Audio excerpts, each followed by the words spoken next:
Asterisk, have you ever felt someone watching you? That prickle on the back of your neck that tells you you're not alone? If you've ever experienced that bone-deep certainty that someone's eyes are following your every move, then this story might hit closer to home than you'd like. If you're enjoying this journey into the unexpected, don't forget to like this video and subscribe to the channel for more stories that will keep you on the edge of your seat. Asterisk. The first time I noticed him was on a Tuesday. There was nothing special about that day, just another morning commute on the crowded subway, another day at my unremarkable job as a graphic designer at a mid-sized marketing firm. I remember I was wearing my favorite blue sweater, the one with the small coffee stain near the hem that I always hoped no one would notice. I was standing, one hand gripping the metal pole, the other clutching my phone as I scrolled mindlessly through social media. That's when I felt it. A gaze so intense it seemed to burn through the screen of my phone and into my consciousness. I looked up, scanning the faces around me, but everyone seemed absorbed in their own little worlds, headphones in, eyes down, the universal signal of, don't talk to me. No one was looking my way. I shrugged it off as morning paranoia, the result of too little sleep and too much caffeine. But the feeling persisted the next day. And the day after that. Soon, I found myself scanning every crowd, checking reflections in windows, glancing over my shoulder as I walked home. I never caught anyone staring, yet the sensation of being watched grew stronger with each passing day. It was as if someone had tuned into my frequency, and now I couldn't shake them off. My roommate, Eliza, noticed the change in me first. "Maya, you're jumping at shadows," she said one evening as I peered through our apartment blinds for the third time in an hour. "Maybe you should talk to someone about this." "About what?" "The fact that I think someone's watching me but I have zero proof." I laughed, but it sounded hollow even to my own ears. "They'd think I was losing my mind." "Are you sure you're not?" Eliza's voice was gentle, but her words stung. Was I? The question haunted me as weeks turned into months. I started taking different routes to work, varying my schedule, even changed my appearance, cutting my long brown hair into a short bob and dyeing it blonde. But the feeling of those eyes never left me. I began to withdraw. Declined invitations from friends, called in sick to work more often than I should have. My world shrank to the path between my apartment and my office, with occasional necessary stops for groceries or coffee. Even those brief excursions left me exhausted from the constant vigilance, the perpetual scanning of faces in the crowd. It was during one of these coffee runs that everything changed. I was standing in line at the small cafe around the corner from my apartment, a place I'd been frequenting less and less as my paranoia grew. The barista called my name, "Order for Maya." And as I stepped forward to grab my drink, I heard a sharp intake of breath behind me. "Maya," a voice whispered, so soft I almost missed it. I froze, coffee in hand, my heart suddenly pounding so hard I could feel it in my fingertips. Slowly, I turned around. He was standing there, about my age, maybe a few years older. Unremarkable in almost every way, average height, brown hair that needed a trim, clothes that neither stood out nor blended in completely. But his eyes were anything but average. They were fixed on me with an intensity that made my skin crawl, wide and unblinking, filled with a recognition that made no sense because I had never seen this man before in my life. And then he smiled. It wasn't the smile of a stranger acknowledging another in a coffee shop. It wasn't even the smile of someone who finds another person attractive. It was the smile of someone who has finally found what they've been searching for their entire life. It was rapturous. Reverent. Completely, utterly mad. "It's really you," he said, his voice trembling with emotion.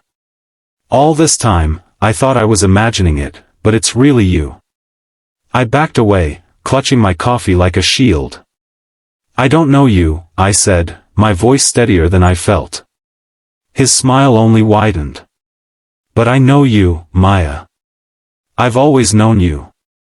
The way he said my name sent ice through my veins. It was as if he was tasting it, savoring it like something precious. I bumped into someone behind me, muttered an apology, and used the momentary confusion to slip past him and out the door. I didn't look back until I was halfway down the block, and when I did, he was standing outside the cafe, still watching me, still smiling that terrible smile. I ran the rest of the way home, spilling hot coffee on my hand but barely feeling the burn.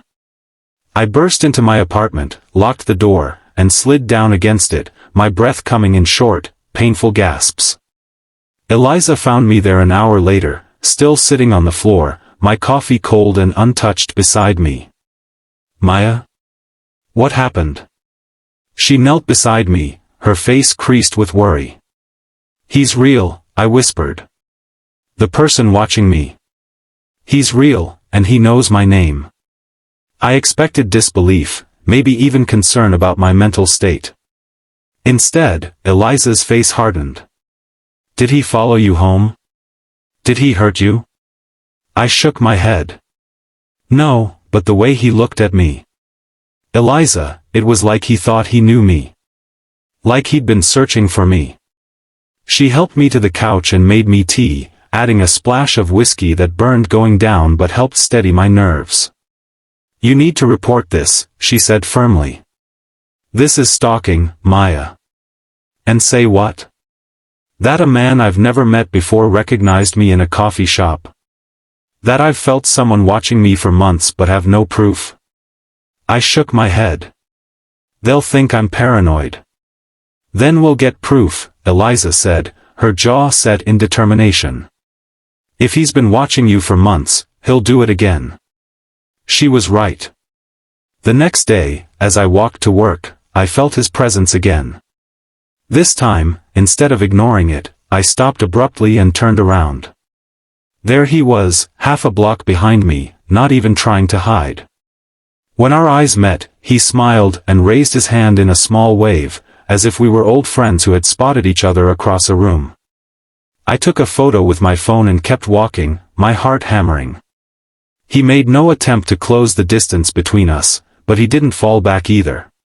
He followed me all the way to my office building, standing across the street as I went inside.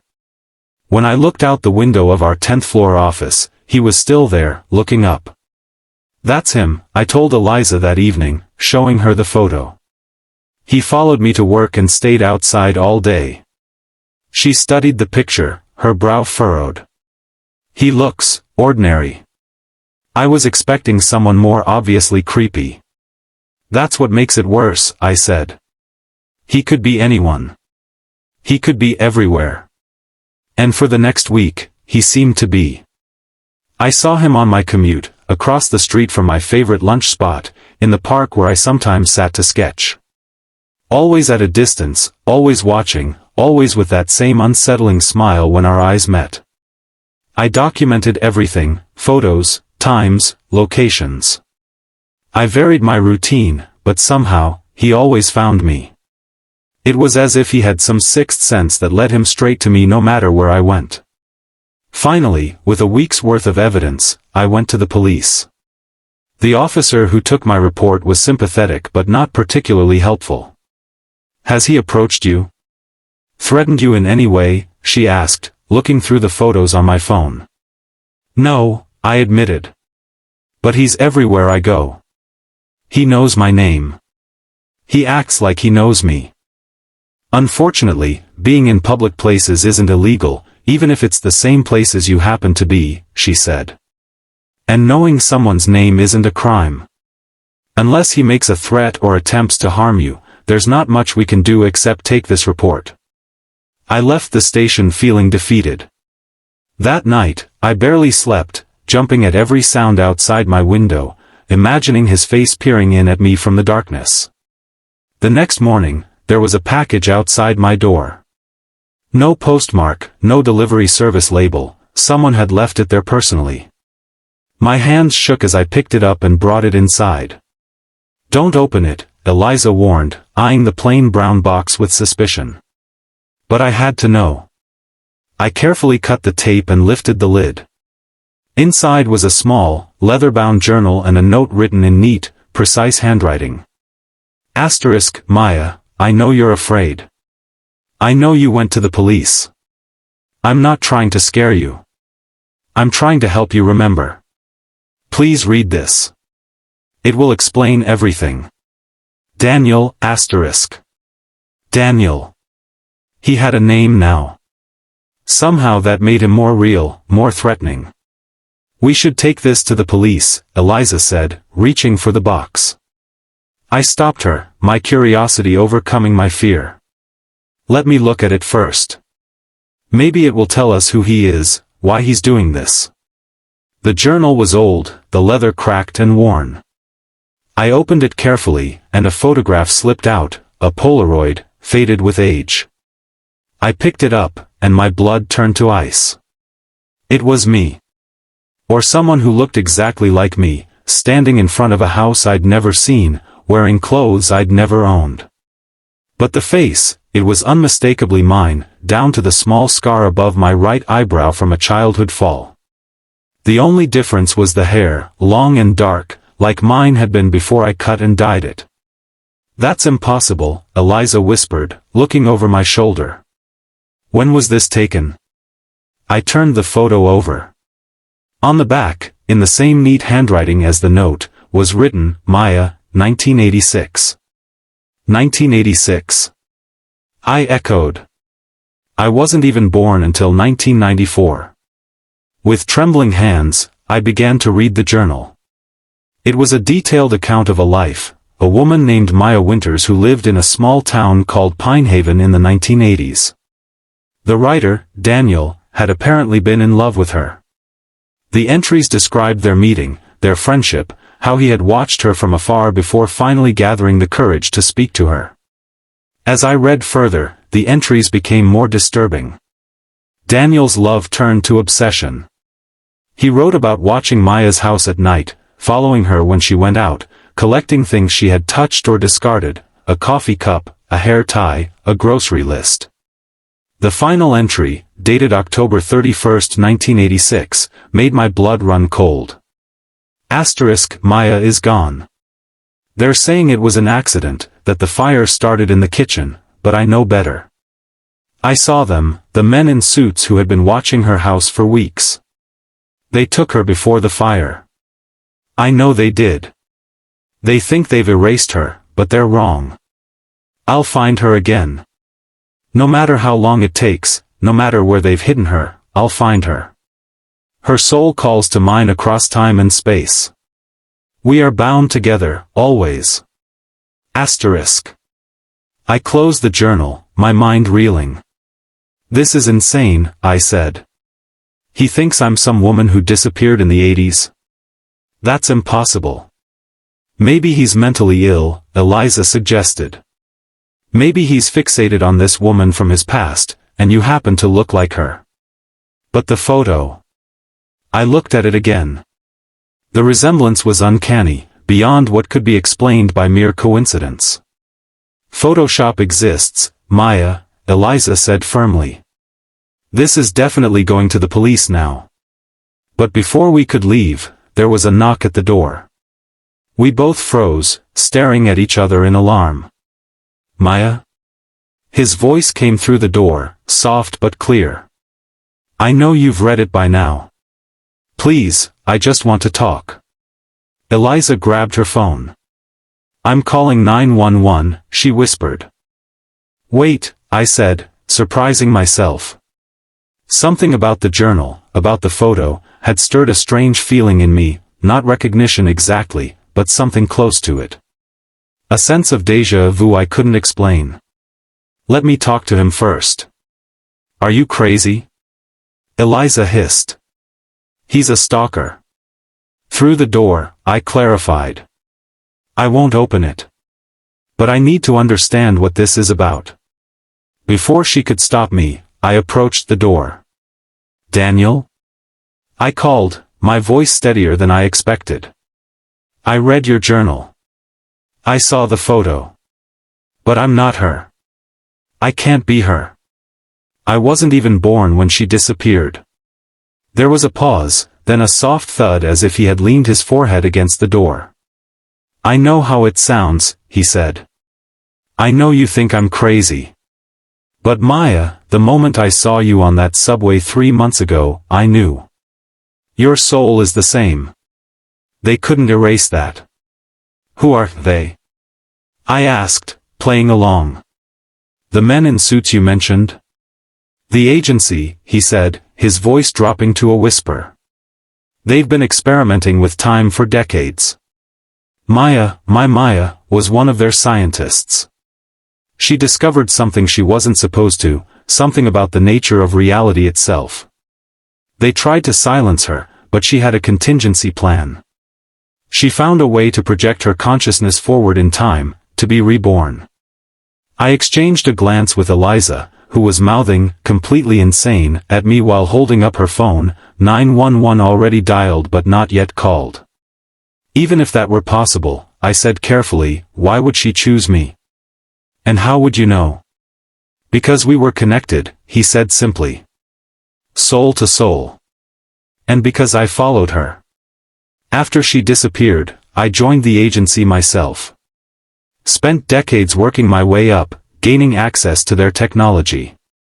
When I finally found evidence of where, or rather when, she had gone, I used their own methods against them. I projected myself forward too, to find her. To find you.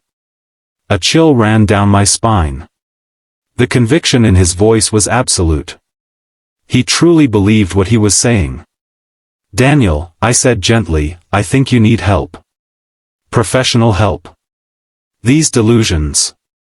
They're not delusions. His fist hit the door, making me jump back. I can prove it. Ask me something only Maya would know.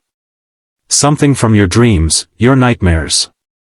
The ones about the fire, about falling through time. My heart skipped a beat.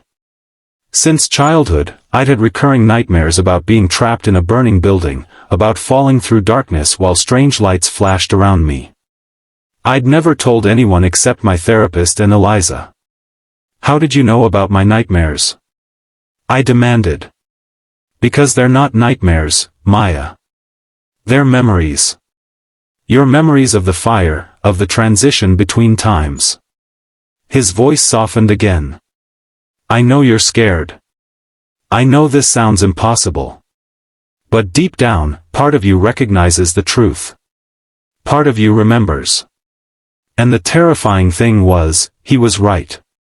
As he spoke, images flashed through my mind, a laboratory I'd never seen, equations I couldn't understand but somehow recognized, faces of people I'd never met but who seemed familiar. And his face, younger, without the lines of age and worry, but unmistakably Daniel's, looking at me with the same devotion I'd seen in the coffee shop. Maya, don't listen to him, Eliza pleaded, her finger hovering over the call button. This is classic manipulation. He's playing on your fears, your insecurities. But something was shifting inside me, like pieces of a puzzle rearranging themselves. The scar above my right eyebrow, I said suddenly. How did I get it? There was a pause, then Daniel's voice, thick with emotion, you were 7. You were climbing the big oak tree in your backyard in Pinehaven, trying to rescue a baby bird that had fallen from its nest. You slipped and caught your forehead on a broken branch. Your mother was furious, but your father said you were just being brave. My legs gave out, and I sank to the floor. That was the story I'd always been told, that I'd fallen trying to save a bird. But there was no oak tree in the small apartment complex where I'd grown up in Chicago. There had never been a yard. Maya? Eliza was beside me, her face pale with concern. What's happening? I remember, I whispered, and it was true. Images were flooding my mind now, a childhood in a small town, parents with faces different from those I'd called mom and dad all my life, a career in physics that had led me to discoveries that changed everything I understood about the nature of time and consciousness. And Daniel. Young Daniel, my colleague, my friend, the man who had loved me silently for years while I remained oblivious, focused on my work. The man who had watched me from afar, his devotion turning to something darker, more possessive. Open the door, Maya, Daniel said softly. Let me see you. Let me help you remember everything. Eliza grabbed my arm. Don't you dare, she hissed. This is exactly what he wants. He's gotten into your head somehow. But the memories kept coming, faster now, more vivid. The agency.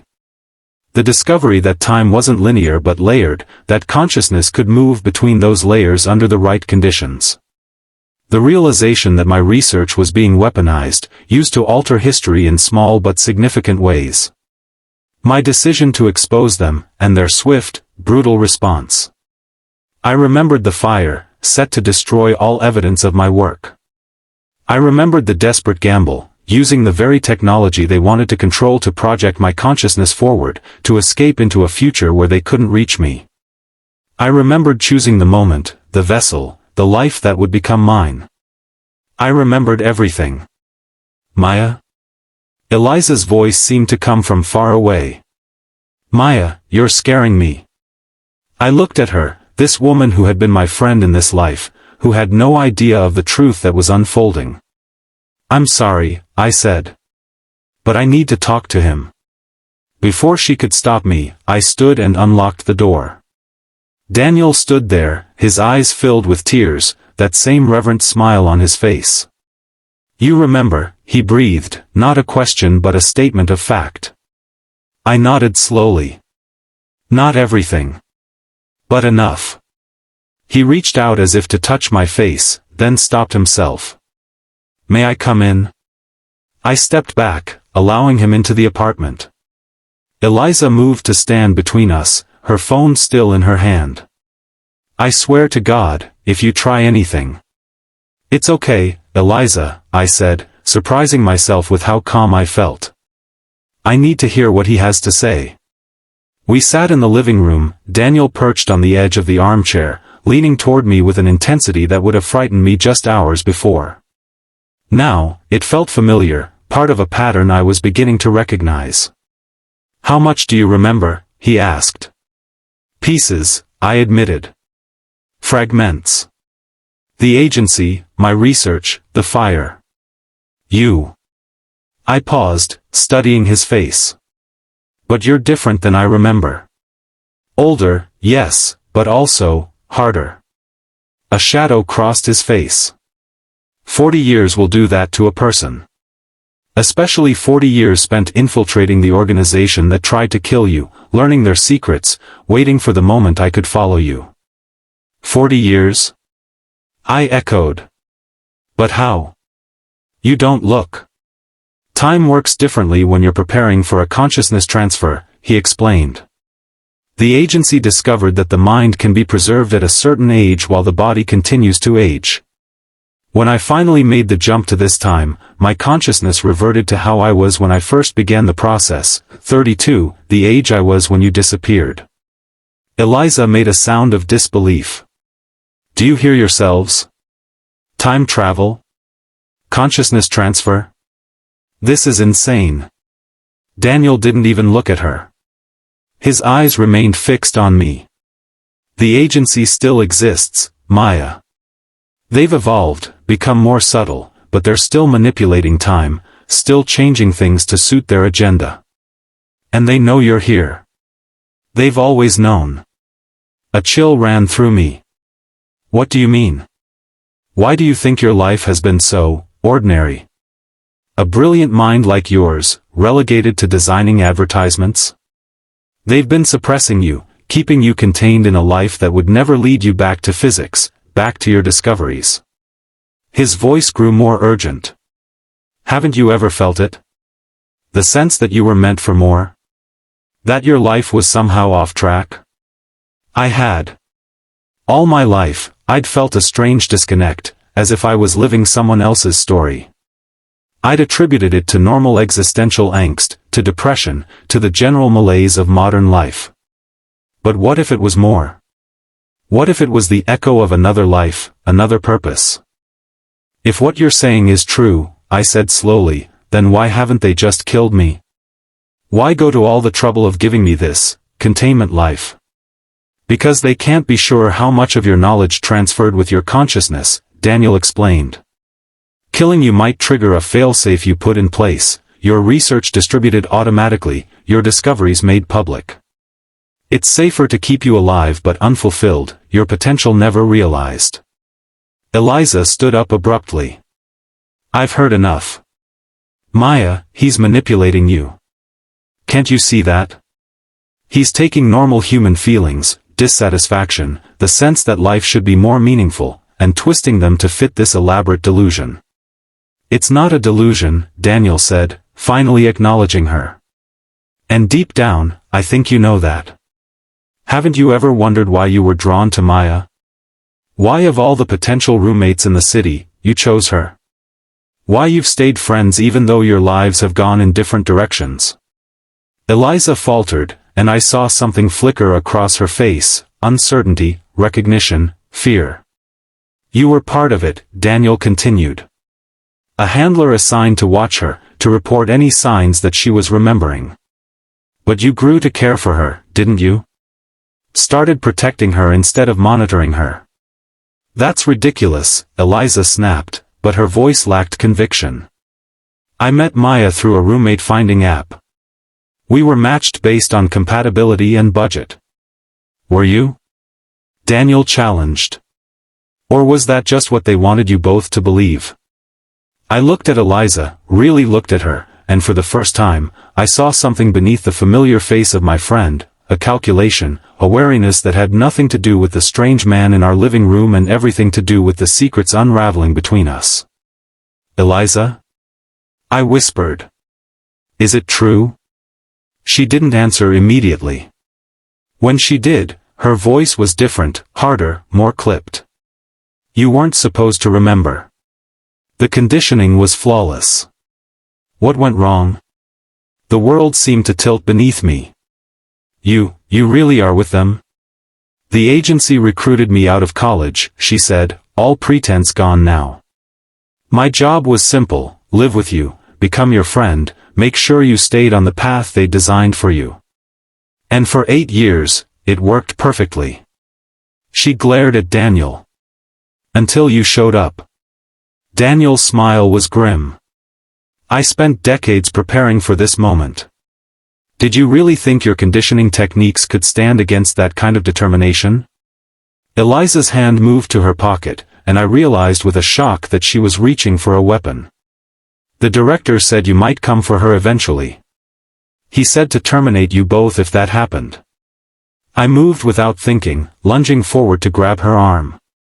We struggled, and I caught a glimpse of something small and metallic in her hand, not a gun, but some kind of device I didn't recognize. Daniel was there in an instant, wrenching it from her grasp and throwing it across the room. Temporal disruptor, he said grimly. It would have scattered your consciousness across multiple timelines, leaving nothing but an empty shell behind. Eliza broke free of my grip and backed away, her eyes darting between us. You don't understand what you're doing, she said. The knowledge in your head, it was never meant for this time. There are safeguards in place, contingencies. What does that mean? I demanded. It means they're coming, Daniel said, moving to the window and peering out. We need to leave. Now. As if on cue, there was the sound of heavy footsteps on the stairs outside our apartment.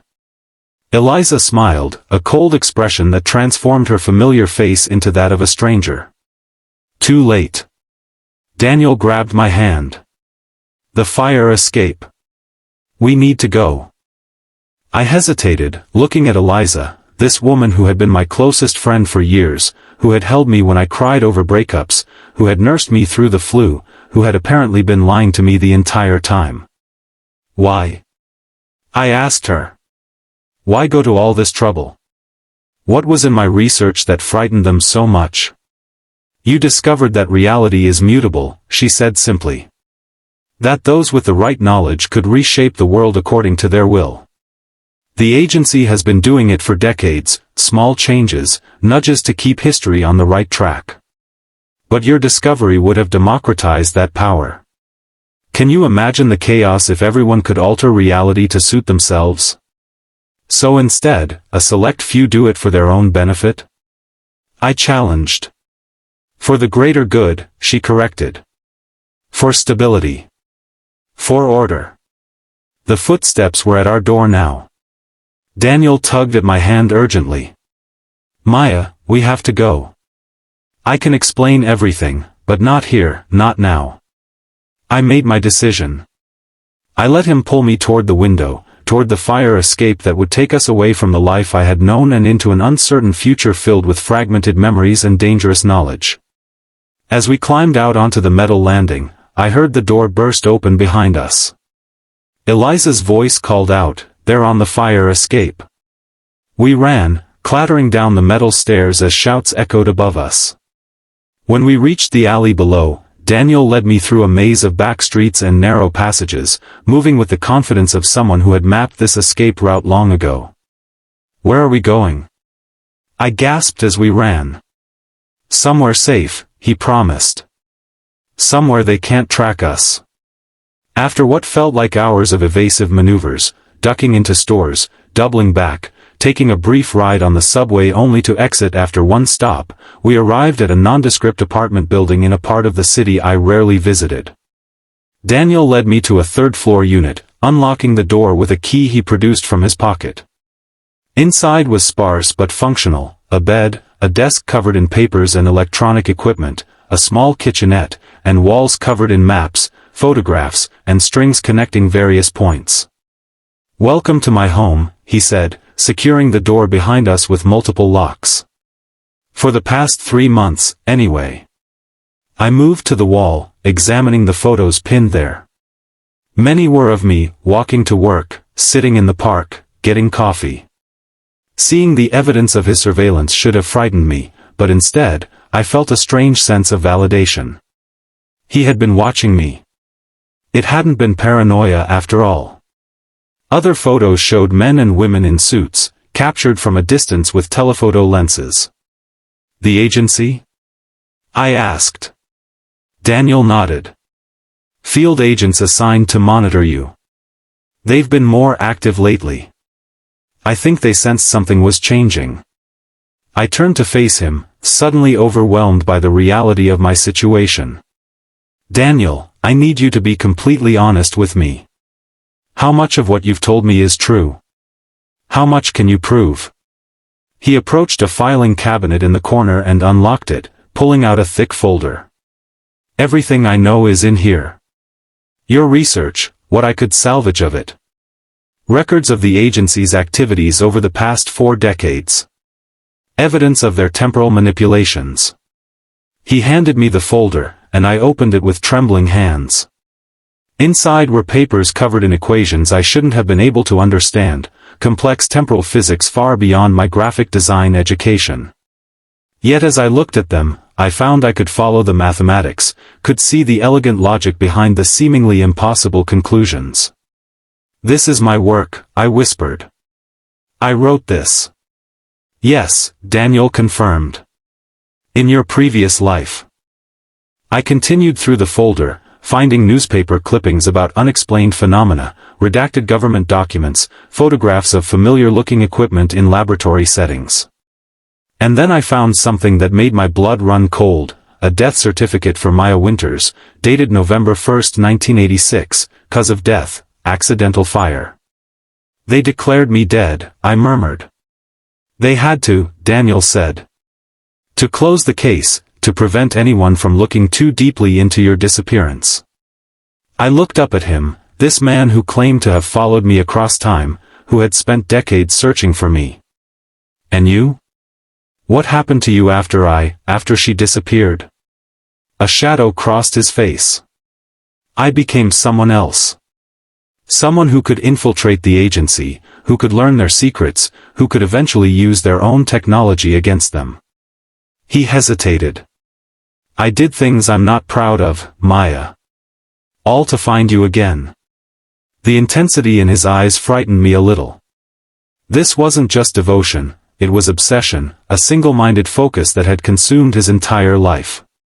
And yet, without it, I would still be living in ignorance, my true self buried beneath layers of conditioning and false memories.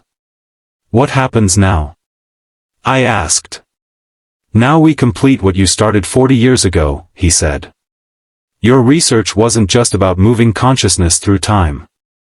It was about breaking the agency's monopoly on reality manipulation. You developed a way to stabilize the timeline against artificial changes, to prevent anyone, including the agency, from altering the natural flow of history. And that's why they tried to kill me, I said, the pieces falling into place. Because I was going to take away their power. Daniel nodded. You hid the final component of your research somewhere in your transferred consciousness. A failsafe, in case something happened to you. The key to activating the stabilization protocol. But I don't remember that, I protested. I'm getting fragments, pieces of memory, but nothing about a failsafe or a stabilization protocol. It's there, Daniel insisted. Hidden deep in your subconscious, protected by layers of your own mental safeguards. We just need to find a way to access it. I sank onto the edge of the bed, suddenly exhausted. The adrenaline of our escape was wearing off, leaving me drained and overwhelmed. This is too much, I said. A few hours ago, I was just Maya Chen, graphic designer with an ordinary life and a stalker problem.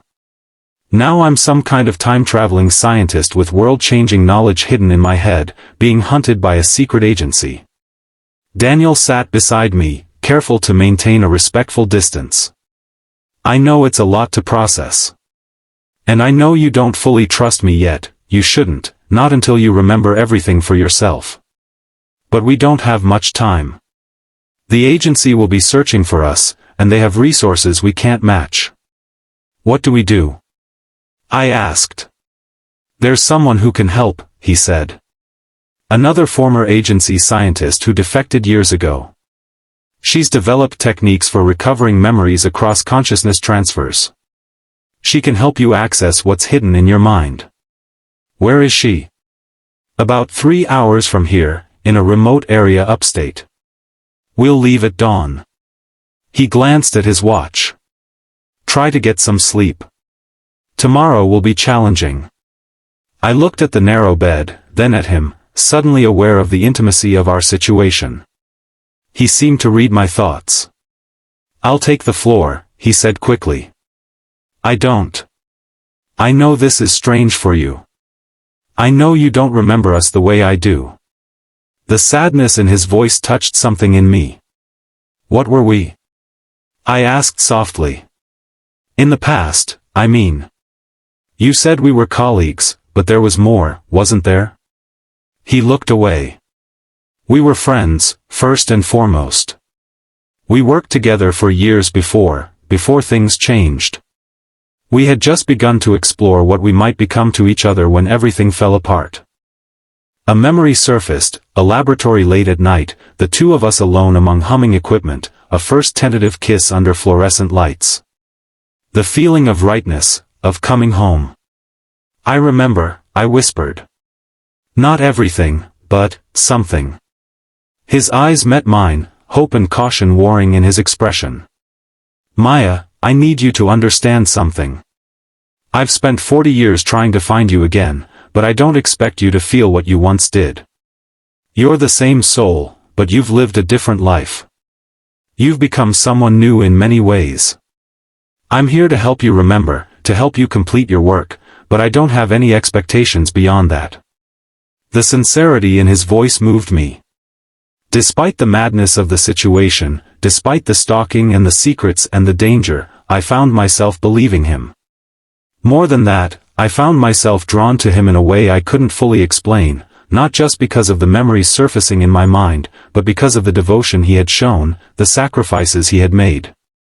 Thank you, I said simply. He nodded, then moved to prepare a makeshift bed on the floor with spare blankets from a closet. I lay down on the bed, fully clothed, too exhausted and overwhelmed to worry about comfort.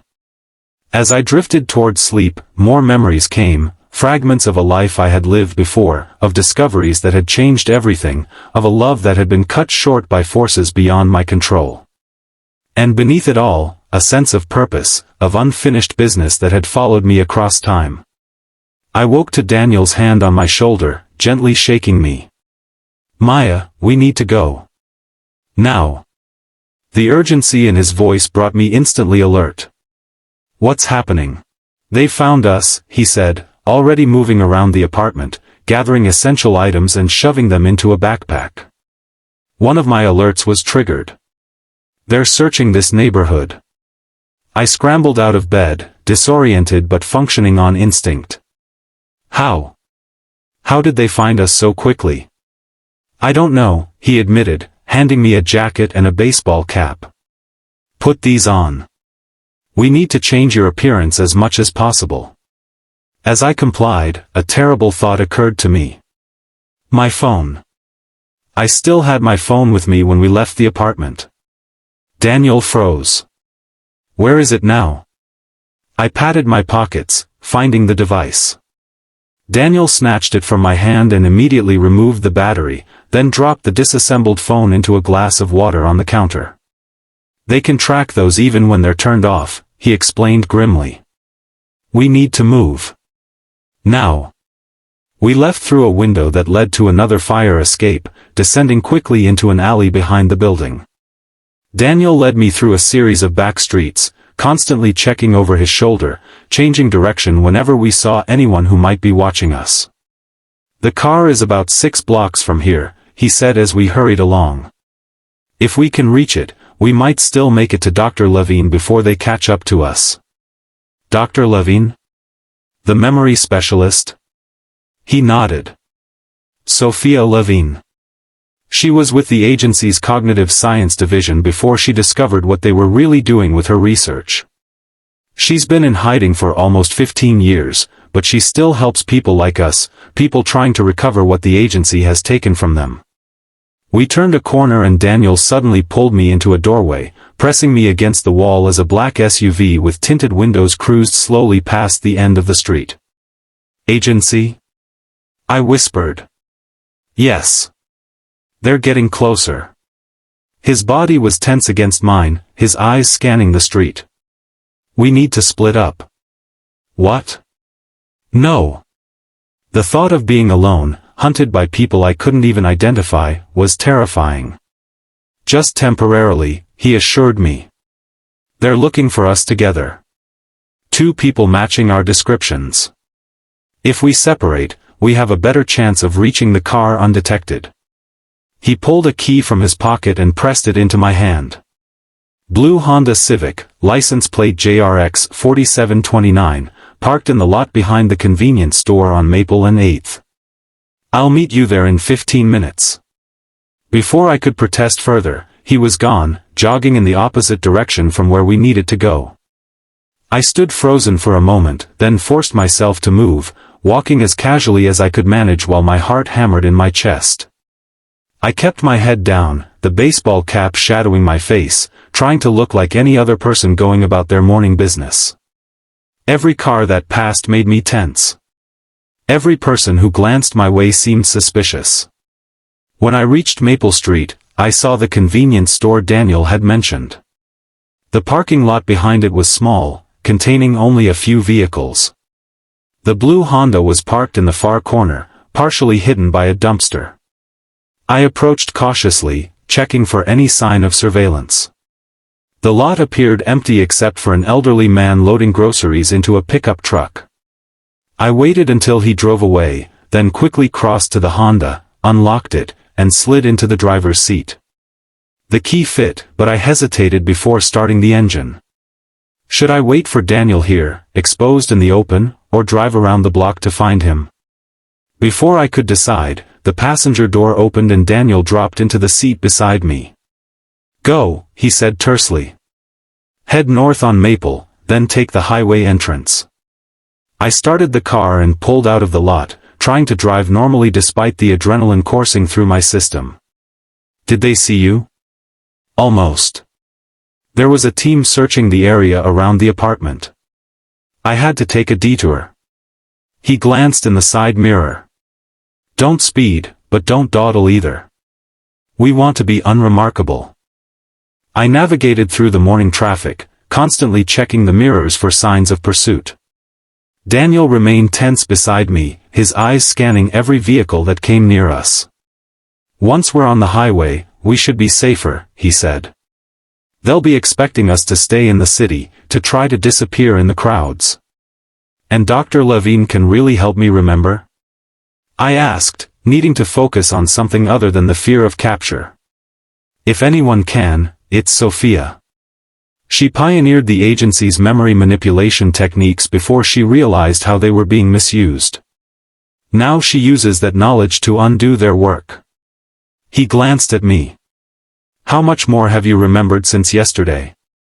I considered the question as I merged onto the highway, heading north out of the city. Bits and pieces. The lab where we worked. Some of the research. Fragments of us. I felt my cheeks warm at the admission. A small smile touched his lips. That's good. The memories are there, just buried. Sophia will help bring them to the surface. We drove in silence for a while, the city gradually giving way to suburbs and then to more rural landscapes. I found myself relaxing slightly as the miles passed with no sign of pursuit. Tell me about the agency, I said eventually. What exactly are they? Government? Private? Both and neither, Daniel replied. They began as a black-budget government program in the 1950s, researching the theoretical possibilities of temporal manipulation. By the 1970s, they had achieved their first successes, small alterations to the timeline, nothing major, just enough to prove the concept. But as their power grew, they became more autonomous, operating outside normal governmental oversight. And now? Now they're essentially a shadow organization with tentacles in governments worldwide. They present themselves as guardians of temporal stability, making only the changes necessary to prevent catastrophe. But the reality is more complex. They've shaped the world according to their vision, eliminated threats to their power, and accumulated vast resources through their ability to manipulate events. And my research threatened them, I said, piecing it together. Because it could prevent their manipulations. Exactly. Your stabilization protocol would have created a temporal immune system for reality itself, making it resistant to artificial changes while still allowing for natural evolution and development. His voice filled with admiration. It was brilliant work, Maya. Revolutionary. It would have changed everything. And now it's locked in my head somewhere, and I can't access it, I said with frustration. You will, he assured me. With Sophia's help, you'll remember everything. We continued north, stopping only once for fuel and supplies at a small gas station where we paid cash and avoided the security cameras. By early afternoon, we were deep in rural country, following increasingly narrow roads through forested hills. We're getting close, Daniel said as I turned onto a gravel road that wound up into the mountains. Sophia's place is about 20 minutes from here. The road became rougher, the forest thicker around us. Eventually, Daniel directed me to turn onto what was little more than a dirt track, barely visible among the trees. Are you sure this is right? I asked as branches scraped against the sides of the car. Positive. Sophia values her privacy. After several more minutes of careful navigation, the trees opened up to reveal a clearing with a small, rustic cabin nestled against the hillside. Solar panels gleamed on the roof, and a satellite dish was mounted discreetly on one side. Off the grid but not off the network, Daniel explained as we parked. Sophia needs to stay connected to monitor agency activities. We approached the cabin cautiously. Before we could knock, the door swung open to reveal a woman in her 60s, her silver hair cut in a practical bob, her eyes sharp and assessing behind wire-rimmed glasses. You're late, she said by way of greeting. I expected you hours ago. We had to take precautions, Daniel replied. The agency found my safe house faster than anticipated. Sophia's gaze shifted to me, studying me with an intensity that made me uncomfortable. So this is her, she said. The great Maya Winters, reborn. She stepped back, gesturing for us to enter. Come in. We have work to do. The interior of the cabin was a stark contrast to its rustic exterior. Advanced computer equipment lined one wall, multiple screens displaying data feeds and surveillance footage. Another area was set up like a medical examination room, with a reclining chair surrounded by unfamiliar equipment. "You've upgraded since I was last here," Daniel observed. "Necessity," Sophia replied curtly. "The agency's methods have evolved. So have mine." She turned to me. "How much do you remember?" "Fragments," I said. "Enough to know that Daniel is telling the truth, but not enough to access whatever is hidden in my mind." She nodded, unsurprised. "That's typical. The consciousness transfer process preserves core memories but buries specialized knowledge beneath layers of protection. Your own safeguards, combined with the agency's suppression techniques, have created a complex mental lock. Can you break it?" I asked. "Not break. Unlock." She gestured to the reclining chair. "The process isn't pleasant, but it's effective. I'll use a combination of targeted neural stimulation and memory-enhancing compounds to help you access what's been hidden." I glanced at Daniel, who nodded encouragingly. "It's safe," he assured me. "I went through it myself when I first broke free of the agency's conditioning." Taking a deep breath, I moved to the chair and sat down. Sophia immediately began attaching sensors to my temples and forehead. "The first phase will map your neural pathways," she explained as she worked, identifying the areas where memory suppression has been applied. "Then we'll begin the stimulation process to bypass those blocks." "How long will it take?" I asked, trying to keep the nervousness from my voice. "Hours. Perhaps days.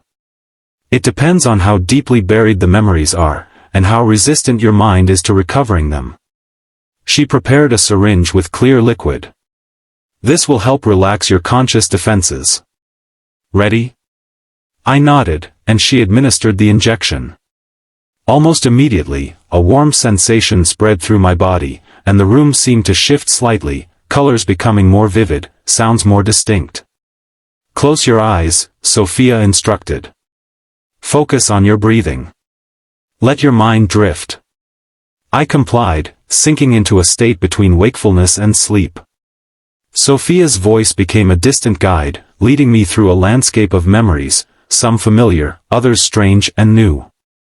"Go back," she directed. "Before this life. Before Maya Chen. Remember who you were." And suddenly, I was there, in the laboratory, surrounded by equipment I had designed, equations I had written covering whiteboards around the room. I could feel the excitement of discovery, the certainty that I was on the verge of something world-changing. "I see it," I whispered.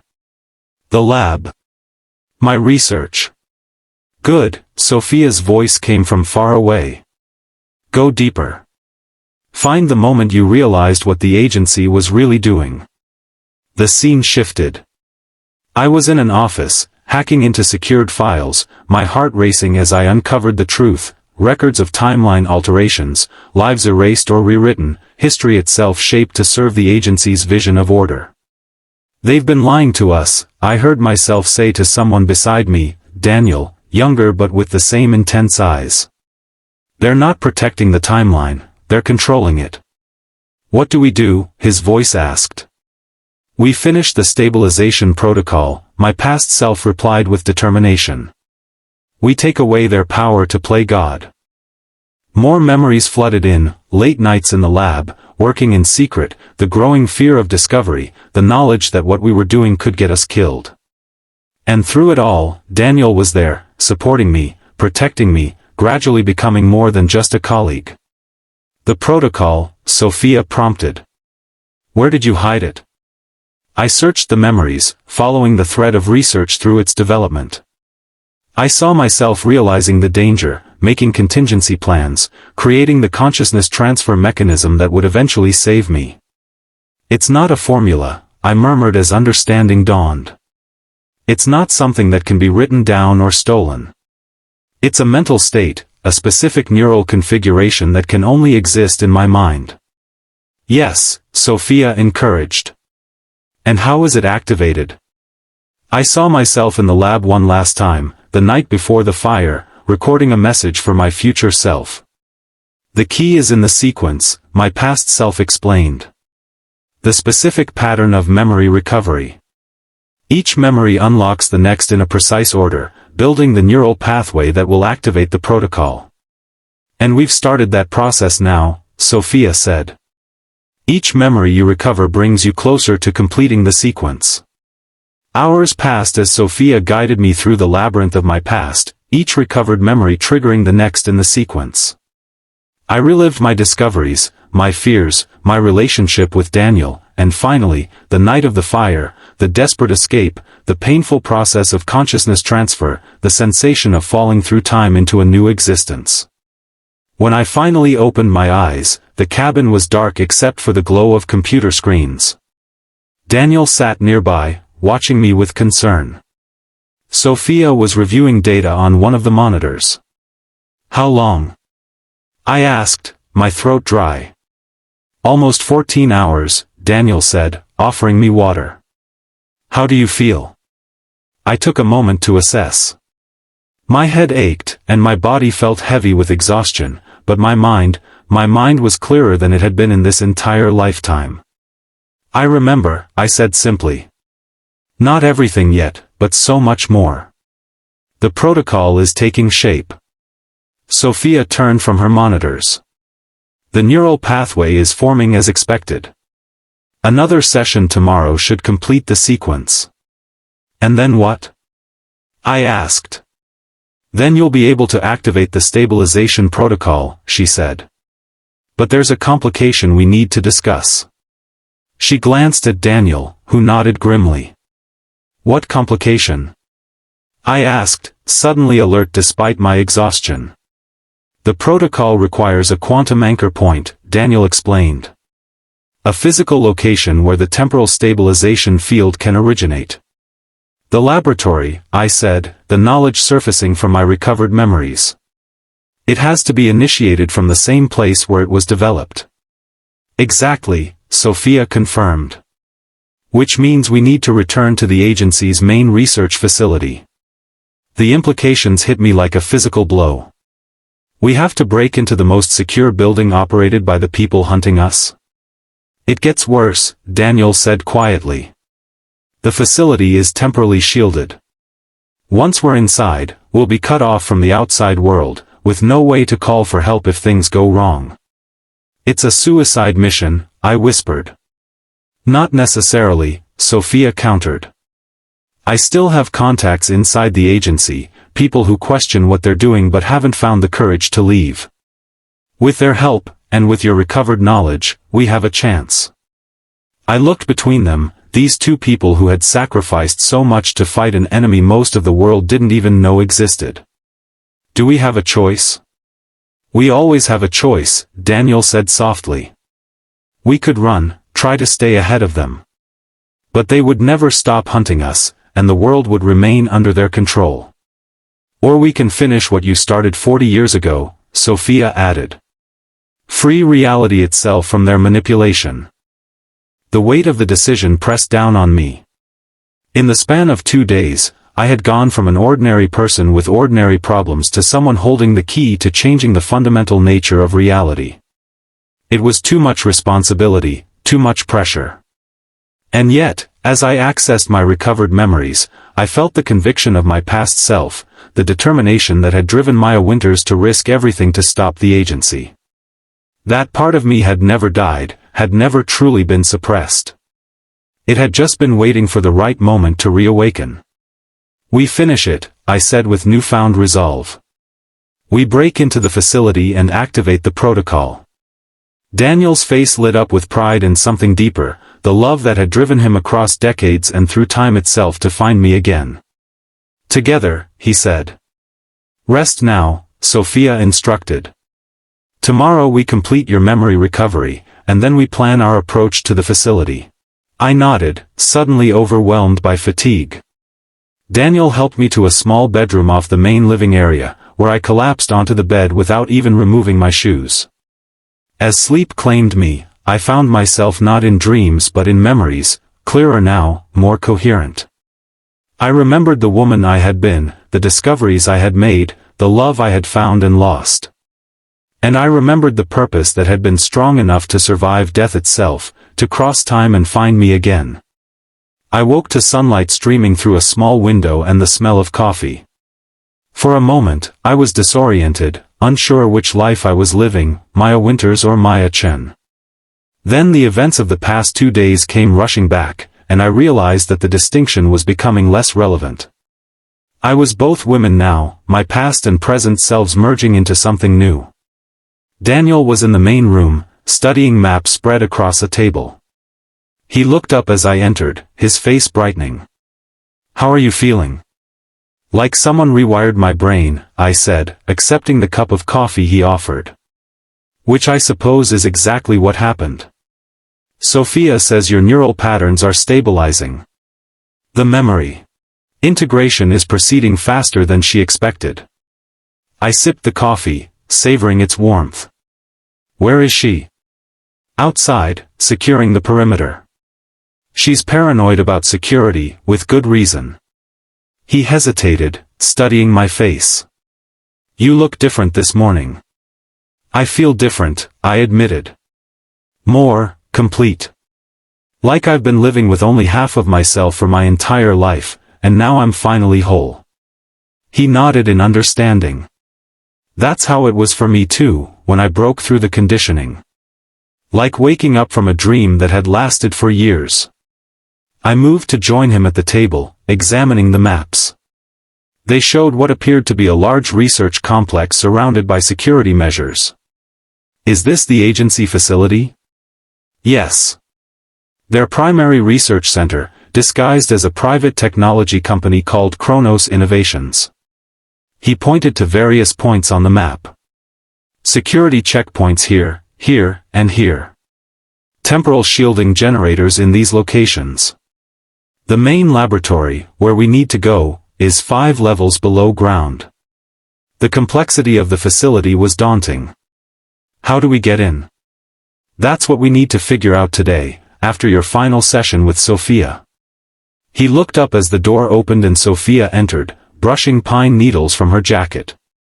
"Perimeter is clear," she reported.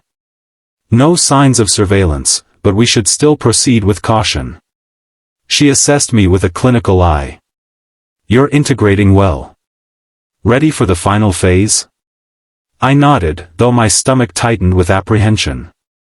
"What should I expect?" "The deepest memories will surface today, the most protected, the most crucial. It will be more intense than yesterday." She began preparing her equipment. "The final sequence will unlock the neural pathway that activates the protocol." I settled into the reclining chair once more, allowing Sophia to attach the sensors and administer another injection. This time, the transition was faster, my mind slipping easily into the semi-conscious state where memories flowed freely. "Find the protocol," Sophia guided. "See it in its complete form." I followed her voice into the depths of my recovered memories, searching for the culmination of my research. And there it was, not a formula or a device, but a complex mental construct, a way of perceiving and interacting with the temporal fabric of reality that only my uniquely structured consciousness could achieve. "I see it," I whispered. "It's beautiful." The protocol unfolded in my mind like a multidimensional flower, each petal a different aspect of temporal physics, the whole creating a pattern that could rewrite the fundamental rules of how time functioned. Once activated, it would create a cascading effect throughout reality, rendering it immune to artificial manipulation while preserving its natural evolution. "The quantum anchor point," Sophia prompted. "What does it require?" I saw the laboratory where it all began, the specific configuration of equipment needed, the precise location where the temporal fields converged. "The original quantum resonator," I said. "It has to be initiated there, at the exact coordinates where the research began." "And is it still there?" Daniel's voice came from somewhere distant. I searched my memories, following the thread forward through time. "Yes," I confirmed. "They couldn't dismantle it." The temporal entanglement was too complex. They sealed it off instead, contained it behind temporal barriers. That's our target then, Sophia said. Now, find the activation sequence. How do you initiate the protocol once you're at the anchor point? The final piece of the puzzle emerged, a specific mental state combined with a precise sequence of interactions with the quantum resonator. It wasn't something that could be written down or explained, it had to be experienced, executed by a mind that understood the underlying principles at an intuitive level. I know how, I said with certainty. I can do it. The session continued for hours as Sophia guided me through every aspect of the protocol, ensuring that I understood each component, each step in the process. By the time I emerged from the memory state, the sun was setting, casting long shadows through the cabin windows. It's complete, Sophia announced, reviewing the neural scans on her monitors. The pathway is fully formed. The protocol is active in your consciousness. I sat up slowly, my head swimming with the influx of knowledge and memory. I remember everything now, I said, looking at Daniel. Everything. The depth of emotion in his eyes told me he understood what I meant, not just the research, not just the protocol, but us. What we had been to each other, what we might have become if fate and the agency hadn't intervened. We should eat, Sophia said pragmatically, breaking the moment. Then we plan our approach to the facility. Over a simple meal of canned soup and bread, we discussed strategy. Sophia had detailed information about the facility's security systems, provided by her contacts inside the agency. The main challenge is the temporal shielding, she explained. Once inside, conventional time flows differently. Communications are blocked, and emergency exits are controlled by temporal locks that only agency personnel can operate. How do we get past the initial security? I asked. With these. She produced 3 small devices that looked like ordinary ID badges. Temporal credentials. They'll get us through the outer checkpoints. My contact will meet us at the service entrance here. She pointed to a location on the map. And once we're inside? Daniel asked. We'll have approximately 20 minutes before the system flags the credentials as unauthorized. By then, we need to be on the lower levels, heading for the sealed laboratory. She looked at me. Can you find it? I nodded, the layout of the facility clear in my recovered memories. Yes. 5 levels down, east quadrant. There's a service elevator that will take us close. What about agency personnel? Daniel asked. The place will be full of scientists, security guards. That's where this comes in. Sophia held up a small cylindrical device. Temporal disruptor, modified to create a localized stasis field. Anyone caught in it will experience a few seconds of subjective time while we experience minutes. It won't last long, and we can only use it once before it burns out, but it should give us the edge we need. We spent the next few hours refining the plan, identifying potential obstacles and contingencies. By midnight, we had a strategy that seemed feasible, if dangerously risky. We move at dawn, Sophia decided. The shift change at the facility will provide additional cover. As we prepared for sleep, I found myself drawn to the cabin's small porch, needing a moment alone to process everything that had happened. The night was clear, stars blazing overhead in a way they never did in the city. I heard the door open behind me and knew without looking that it was Daniel.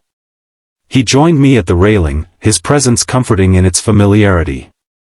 Second thoughts, he asked quietly. A million of them, I admitted. But also a certainty I can't explain. Like this is what I was born, or reborn, to do. He nodded. I've felt that way since I found you again. Like everything in my life was leading to this moment. We stood in silence for a while, watching the stars. Then, hesitantly, he reached for my hand. I let him take it, our fingers intertwining as naturally as if we'd been doing it for years. In case tomorrow doesn't go as planned, he said softly, I want you to know that finding you again was enough. Even if we fail, having these few days with you, seeing you remember, seeing you become whole again, it was worth everything. I turned to face him, really seeing him now, not just the man who had stalked me, not just the colleague from my past life, but the person who had loved me enough to cross time itself. We're not going to fail, I said with conviction. We're going to finish what we started 40 years ago. And then, because it felt right, because it felt like completing a circle that had been broken for too long, I leaned forward and kissed him. It was both new and familiar, strange and right. A reunion across time. When we parted, his eyes were bright with emotion. Maya, he whispered, my name a prayer on his lips. Let's get some rest, I said, squeezing his hand. Tomorrow we change the world. Dawn came too quickly. We prepared in silence, each lost in our own thoughts as we gathered equipment and reviewed the plan one final time. Sophia provided us with nondescript clothing that would help us blend in with the agency's technical staff, and we loaded the car with our minimal supplies. The drive to the Kronos Innovations facility took just over an hour, the rural landscape gradually giving way to more developed areas until we reached the outskirts of a small city. The facility itself was set back from the main road, surrounded by manicured grounds and a high fence that looked decorative but was undoubtedly equipped with advanced security measures. Sophia directed us to a service road that circled around to the back of the complex. Park here, she instructed, indicating a small lot near a maintenance entrance. My contact will meet us at that door in exactly 7 minutes. We waited in tense silence, watching the entrance. At precisely the appointed time, a woman in a lab coat emerged, glancing around nervously before approaching our car. Dr. Levine? She asked as Sophia rolled down her window. Dr. Patel, Sophia confirmed. Thank you for your assistance. Dr. Patel handed over 3 visitor badges. These will get you through the outer security.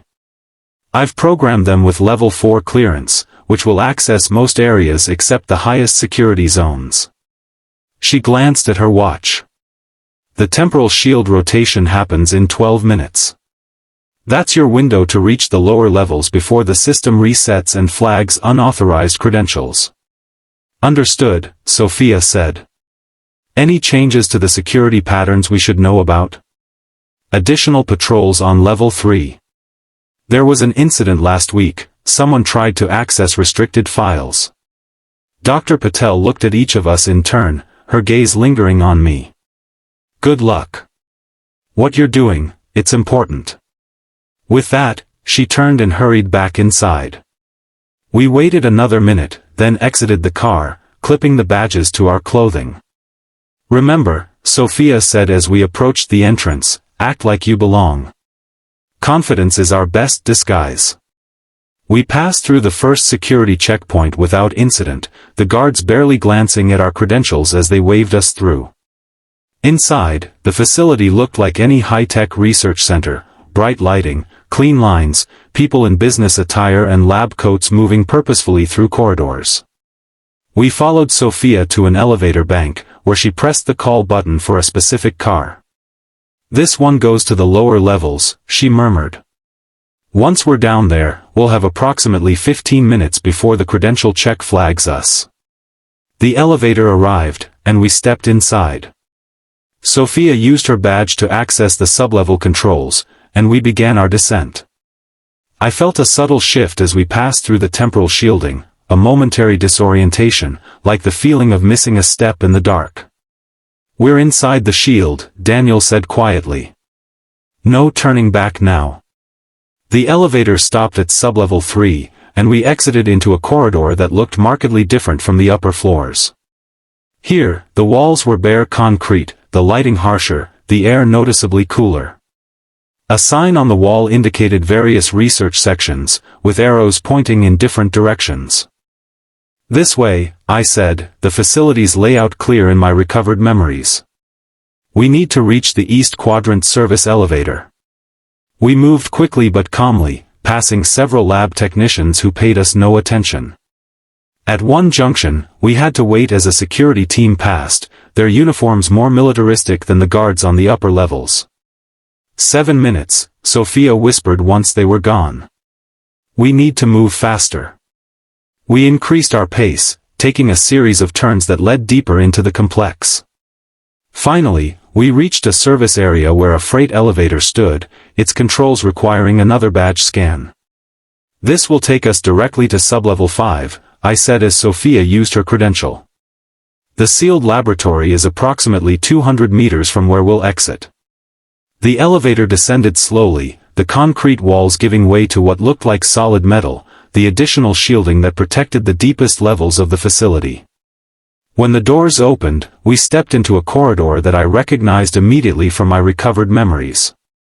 We're close, I said, a sense of déjà vu washing over me. The laboratory is just ahead, past the security checkpoint. And there it was, a heavily reinforced door with multiple security measures, including what appeared to be a retinal scanner and a temporal lock that glowed with a faint blue light. This is where we use the disruptor, Sophia said, removing the cylindrical device from her bag. It will create a 3-minute window for us in their subjective time of just a few seconds. Enough to bypass the security and get inside. She activated the device, and the world around us seemed to slow. The security camera above the door, which had been sweeping back and forth, now moved with glacial slowness. Sophia immediately went to work on the control panel, connecting a small device that began cycling through access codes. Hurry, Daniel urged, keeping watch on the corridor behind us. After what felt like an eternity but was probably less than a minute, the panel beeped and the heavy door began to slide open, moving slowly in the temporal distortion field. Inside, now, Sophia commanded. The field is collapsing. We slipped through the partially open door just as the temporal distortion failed, the world snapping back to normal speed around us. The door continued its opening cycle, then stopped, an alarm immediately beginning to wail. They know we're here, Daniel said grimly. How much time do we need? Not long, I replied, taking in the laboratory before us. It was exactly as I remembered it, the equipment still in place, though covered with protective sheeting, the white board still bearing faded equations in my own handwriting. And in the center, the quantum resonator, a complex apparatus that hummed with energy even after decades of containment. I moved toward it with purpose, removing the protective covering to reveal the control interface. It's still operational, I said with relief. The temporal containment preserved it in its original state. How long to activate the protocol? Sophia asked, taking up position near the door with what looked like a small weapon in her hand. Minutes, I said, already beginning the initialization sequence. Daniel, I need you to monitor the quantum fluctuation levels. There's a display panel on the far side of the resonator. He moved to comply, his hands finding the controls with the familiarity of someone who had worked with this equipment before. Fluctuation levels stable, he reported. Ready when you are. I placed my hands on the main interface, feeling the subtle vibration of the machine.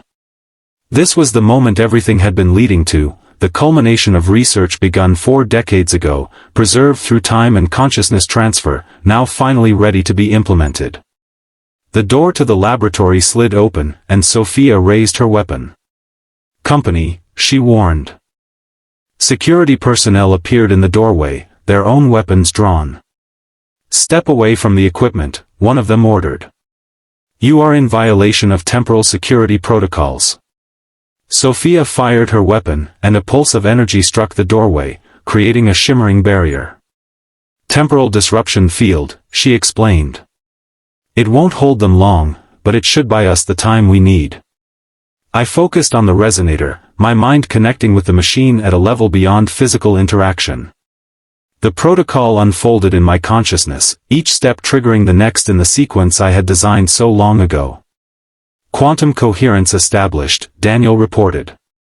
The resonator is responding to the protocol.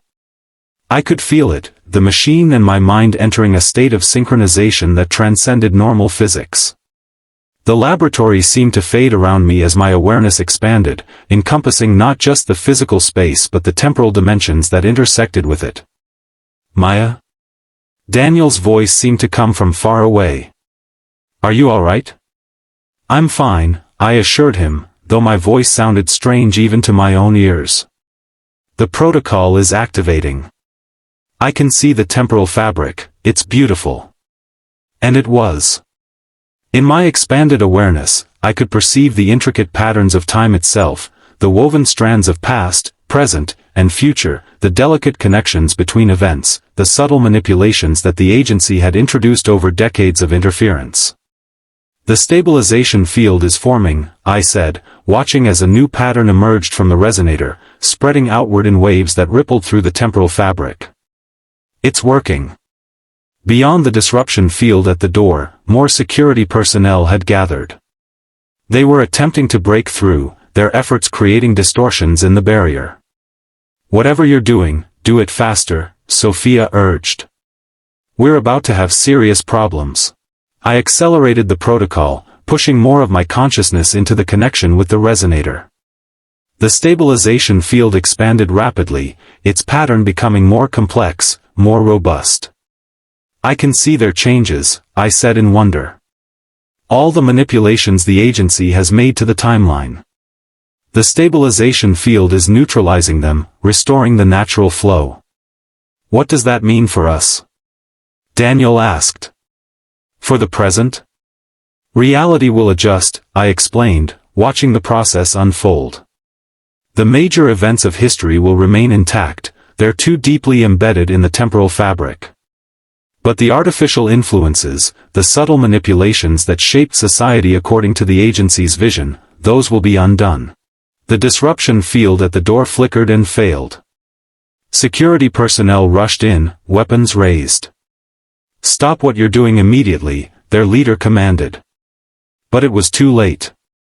The stabilization protocol had reached critical mass, the resonator glowing with energy as the field expanded beyond the laboratory, beyond the facility, spreading outward to encompass the entire temporal fabric of reality. It's done, I said, my voice echoing strangely as my consciousness began to return to normal awareness.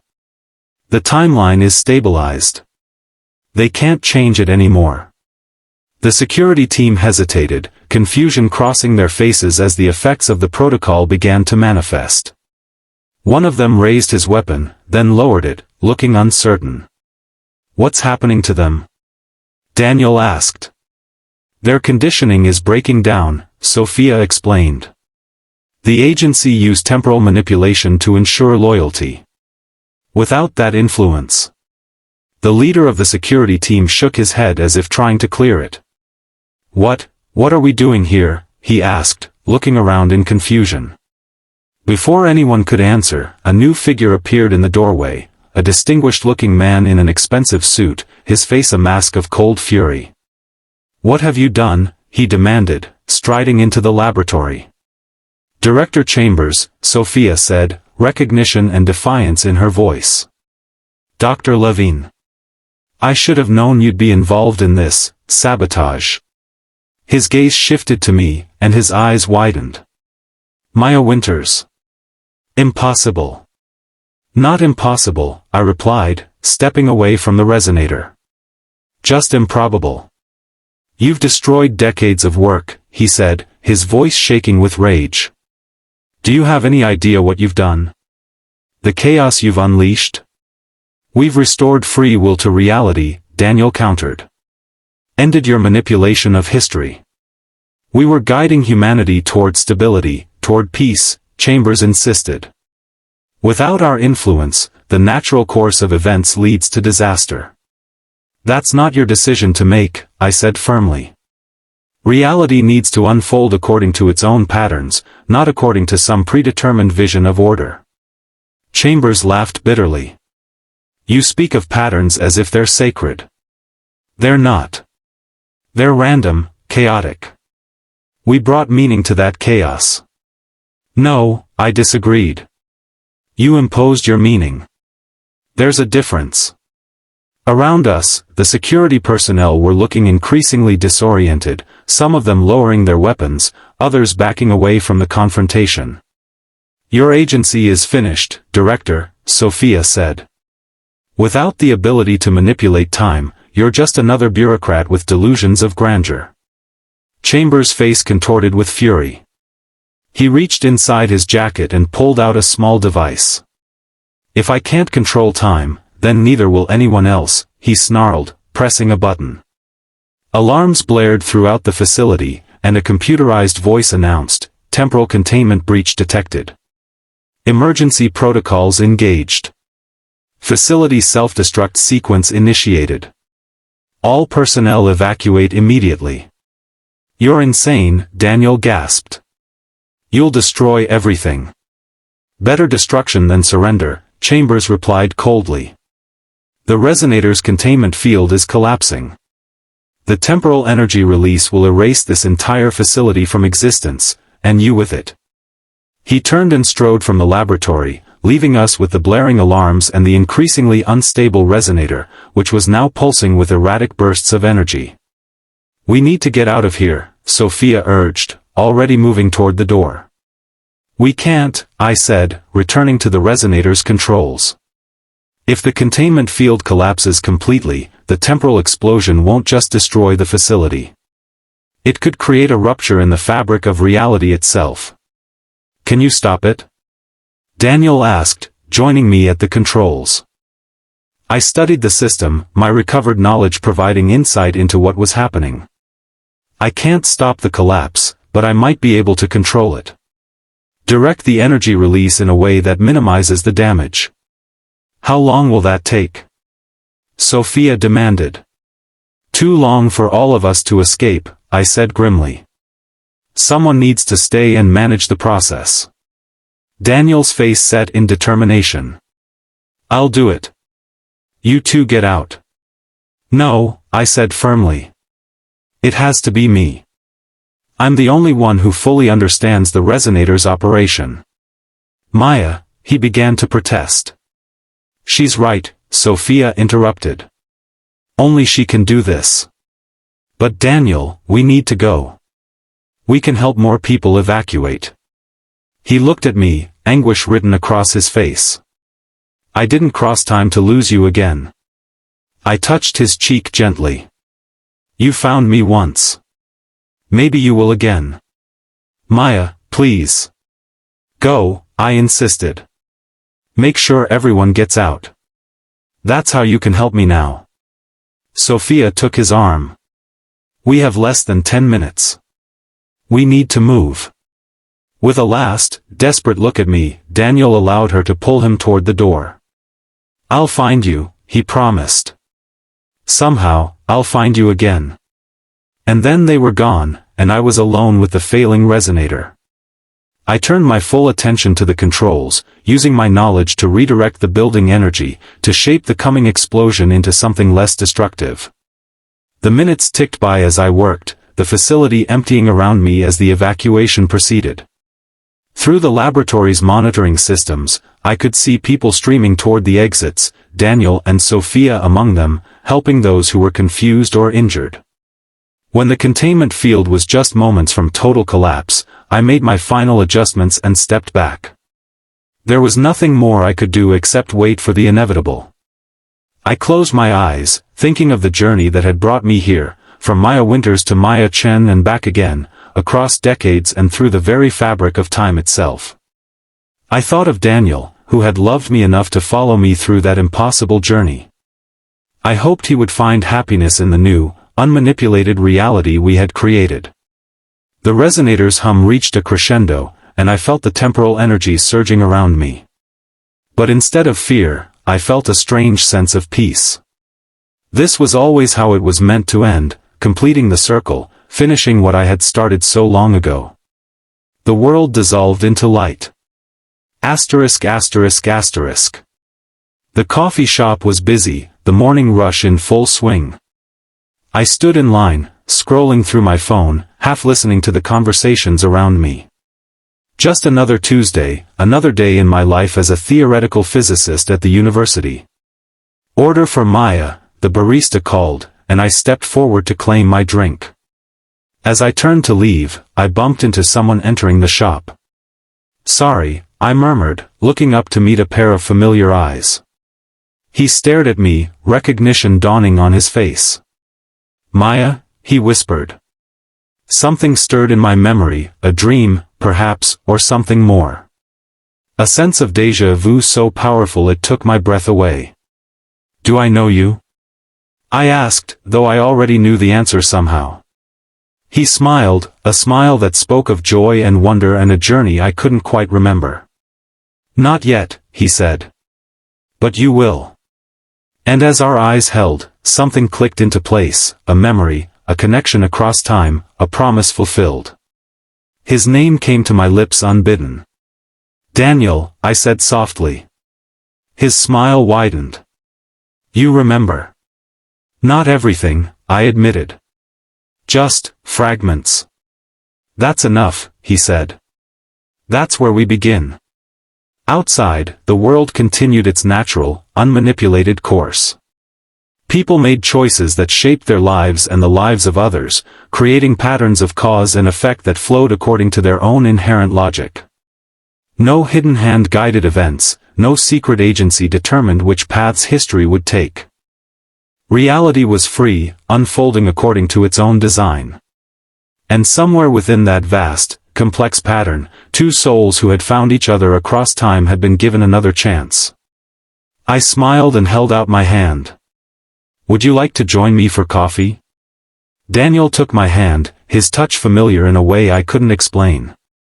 "I've been waiting a lifetime for you to ask."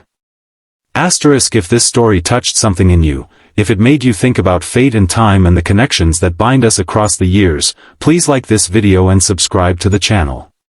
Your support helps bring more stories like this one to life. Remember, sometimes the people we meet aren't strangers at all, they're souls we've known before, finding their way back to us through the winding paths of time.